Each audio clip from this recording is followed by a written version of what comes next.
Now, at this point, we have all seen this game. Metroid Dread is the biggest Metroid reveal since 2017, and possibly the biggest since 2006.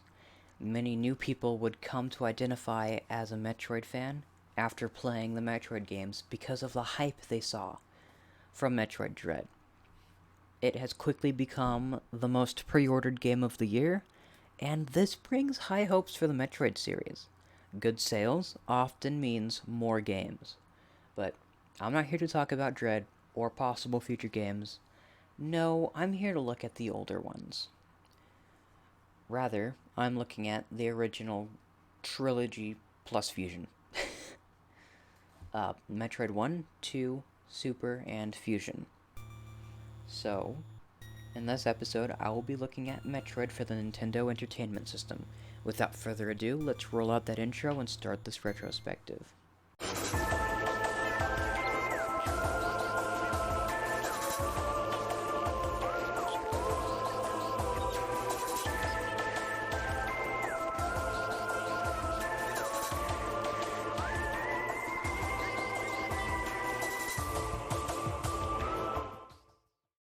I did use an emulator to record the footage, but I did buy Metroid on the Virtual Console, so I think it's fine.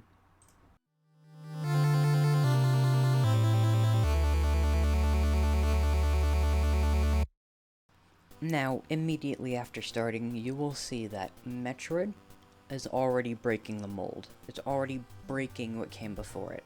Most platformers at the time were left to right side scrollers, but Metroid allowed you to go right, it allowed you to go left, it allows you to go up and down. And you actually can't go any further to the right, because this will block you off. You actually have to go to the left to grab the morph ball. And that is the only way you can get through these small passages. Another thing that you will notice is how incredibly weak you are. Enemies here deal a good amount of damage, and the drops only recover so little. On top of that, you can only aim left, right, and up. And these little short enemies are too short to be hit, so it's easier to jump over them. Now, on top of that, you also start with this annoyingly short beam. Most people call it a pea shooter, and I'll just refer to it like that from now on. Now, what you do, after grabbing the morph ball, continue on to the right and you'll run into these huge vertical shafts. This is where you go up and down. Now, because I've beaten the game multiple times, by the time I'm recording this, I already know what to do. Go up, go through the hallway, go down the golden shaft, grab the missiles. After grabbing it, you go back to the golden shaft, go up, and continue right to where you will go through these caves. You will find yourself an energy tank, which is pretty nice. If you didn't farm out your health at the beginning, like I always do, this will possibly save you from death in that cave, because it is kind of hard to get through. And it will also completely fill up your health. Now, after that, keep going, you will find the morph ball bombs. The morph ball bombs are possibly the most important part of this game, but you also need it to break blocks, as you cannot shoot below you, and if you're in a corridor where you have to be a morph ball, there are oftentimes blocks that you have to break to continue going through. And I actually kind of like this, because it makes you feel like that you're pushing into a new area. But after grabbing it, backtrack all the way to where you got the missiles, keep going right, down into Norfair. Norfair is basically just Brinstar, but a little bit harder. Enemies hit a little bit harder, take more hits, yada yada yada. And you will notice this a lot as you continue through all the areas. But in Norfair, I like to drop down, go grab my high jump boots, and then go all the way up where I will grab more missile tanks and the ice beam. After that, I go back to the golden shaft, go all the way up, where I will find another missile tank, another energy tank, and the Varia suit. Now, we're all familiar with the Varia suit. It's the most iconic part of Metroid. The suit is just so iconic. But in this game, it's a recolor. And to be fair, that's completely acceptable, because we didn't even come up with the redesign until Metroid 2. Because it was a monochromatic palette and you needed to know what suit you were wearing, so they added the shoulders. But we're not talking about that game, we're talking about Metroid, so let's get back to it. The Varia suit basically halves all damage Samus will take. But now that we have grabbed that, let's head over to Kraid's lair. Kraid's lair is a confusing labyrinth of repeated rooms, enemies that pack a punch, item pickups, and an amazing soundtrack. Just listen to it.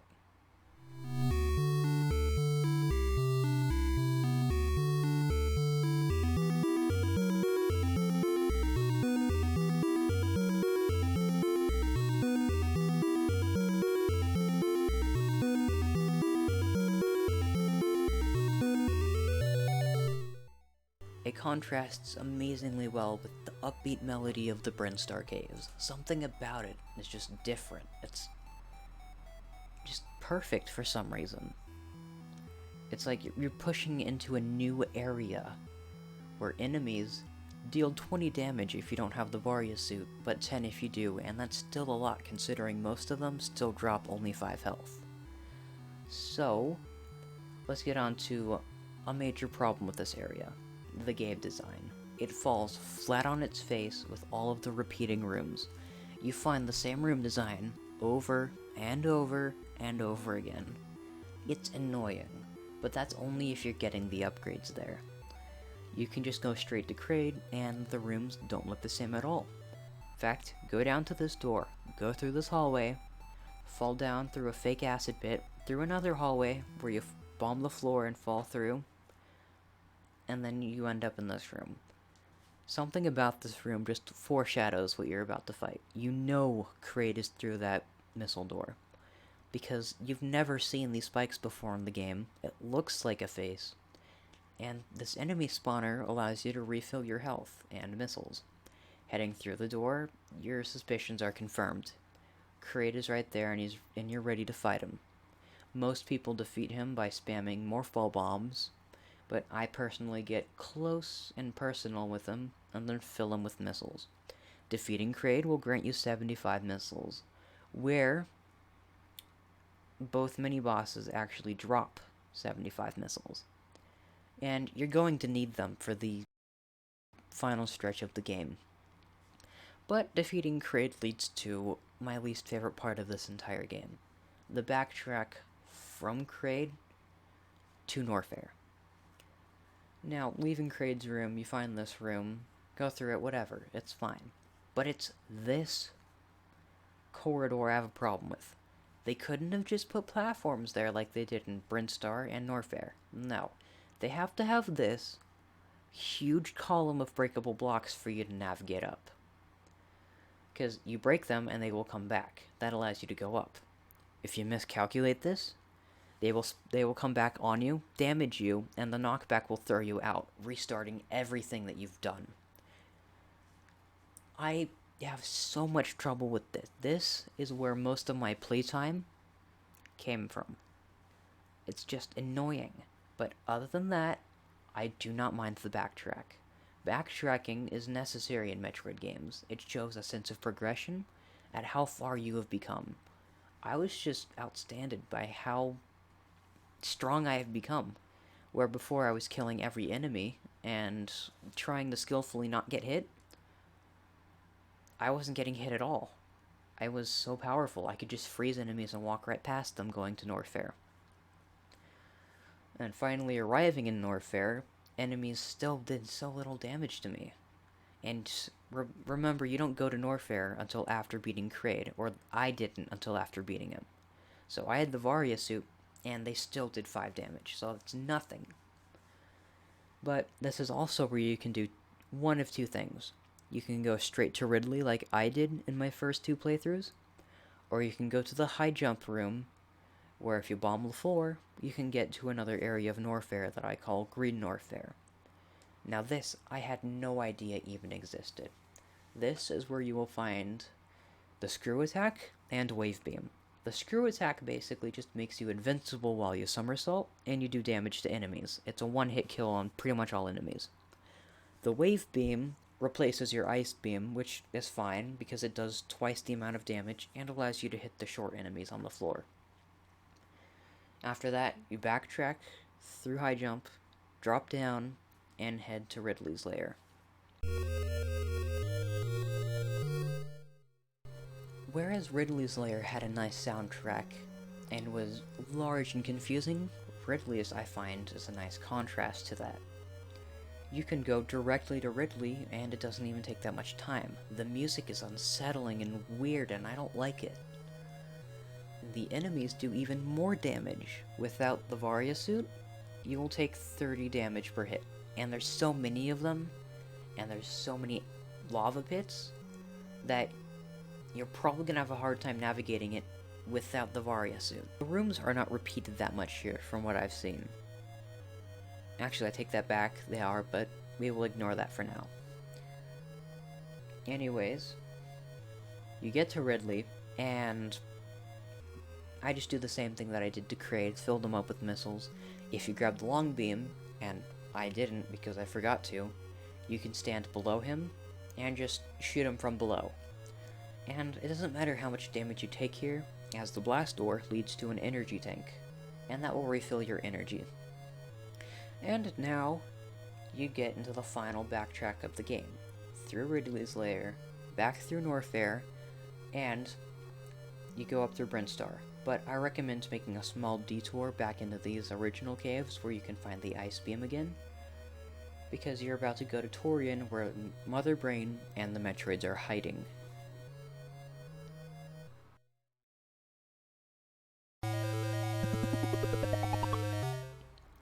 Taurian is the stronghold that Mother Brain and the Metroids reside in. And you better come equipped with an ice beam because it is the only way to defeat the Metroids. You have to freeze them and shoot them with 5 missiles to defeat them. And they drop plenty of health and missiles for you to pick up, so don't even worry about going in there if you don't have full health or all of your missiles, because you will probably get them back. The Metroids are really hard to defeat, actually. You have to freeze them before they latch onto you, and if they latch onto you, you can only knock them off with morph ball bombs.